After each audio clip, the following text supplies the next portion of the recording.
दोस्तों, मेरा नाम है शिल्पी प्रकाश। कई दिनों से ये चर्चाएं हो रही थी कि समाजवादी पार्टी पूर्वांचल में बहुजन समाज पार्टी को करारा झटका देने की तैयारी में है।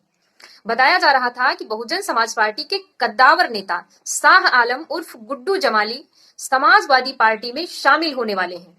28 फरवरी का डेट दिया गया था और फाइनली वही हुआ।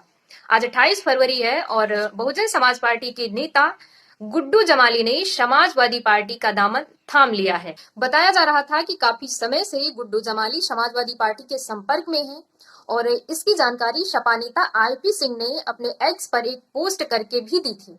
उन्होंने कहा था कि शाह आलम उर्फ गुड्डू जमाली का समाजवादी पार्टी में आना समाजवादी पार्टी के लिए एक सुखद पहलू है। तो फाइनली गुड्डू जमाली ने समाजवादी पार्टी ज्वाइन कर ली है।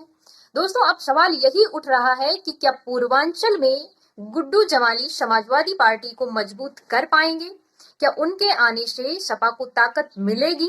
आपको बता दें, शाह आलम उर्फ गुड्डू जमाली बसपा के टिकट पर विधानसभा चुनाव में 2012 और 2017 में चुनाव जीत चुके हैं। गुड्डू जमाली स्थानीय नेता होने के साथ साथ एक दशक से सक्रिय राजनीति में हैं।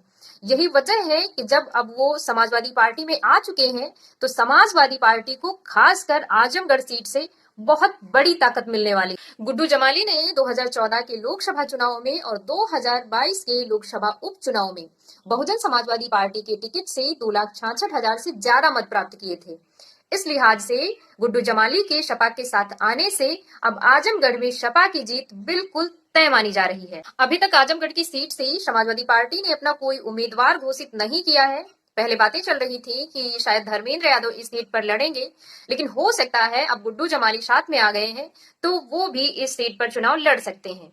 आपको बता दें कि जब 2022 का लोकसभा उपचुनाव हुआ था जिसमें धर्मेंद्र यादव हारे थे और उनकी हार की मेन वजह गुड्डू जमाली ही थे, क्योंकि उन्होंने अपना पूरा जो मुस्लिम वोट बैंक था वो अपनी तरफ खींच लिया और धर्मेंद्र यादव हार गए।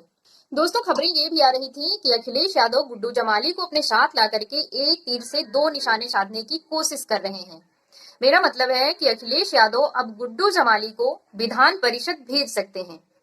आपको बता दें कि जो गुड्डू जमाली है वो पसमानदा मुस्लिम समाज से आते हैं और हाल ही में पसमानदा मुस्लिम समाज के अध्यक्ष अनीस मंसूरी ने सपा प्रमुख अखिलेश यादव से अपने पसमानदा समाज के किसी भी एक सदस्य को विधान परिषद भेजने की बात कही थी। तो ऐसे में अगर अखिलेश यादव गुड्डू जमाली को विधान परिषद भेजते हैं तो वो पसमानदा मुस्लिम समाज के नाराज लोगों को भी खुश कर पाएंगे। दोस्तों, मुसलमानों के 85% जो मुसलमान हैं वो पसमानदा मुस्लिम समाज से आते हैं और इनकी जो पूरी आबादी है उत्तर प्रदेश में लगभग 5 करोड़ के करीब है। गुड्डू जमाली आजमगढ़ सीट से बसपा के टिकट पे चुनाव लड़ चुके हैं। 2014 में वो नेताजी के खिलाफ लड़े थे जिसमें उनको 2,66,000 के करीब वोट मिले थे। जीते तो नहीं थे, वो तीसरे नंबर पे रहे थे। और उसके बाद 2022 के लोकसभा उपचुनाव में लड़े, उसमें भी उनको जीत नहीं मिली थी, लेकिन उन्होंने धर्मेंद्र यादव का खेल बिगाड़ दिया था। लेकिन अब वो पूरी तरीके से समाजवादी पार्टी के साथ आ चुके हैं तो अब समाजवादी पार्टी को खासकर आजमगढ़ सीट पर बहुत ताकत मिलने वाली है। गुड्डू जमाली ने समाजवादी पार्टी ज्वाइन करने के बाद खुले मंच से ये ऐलान कर दिया कि वो किसी भी लालच में समाजवादी पार्टी नहीं ज्वाइन कर रहे हैं।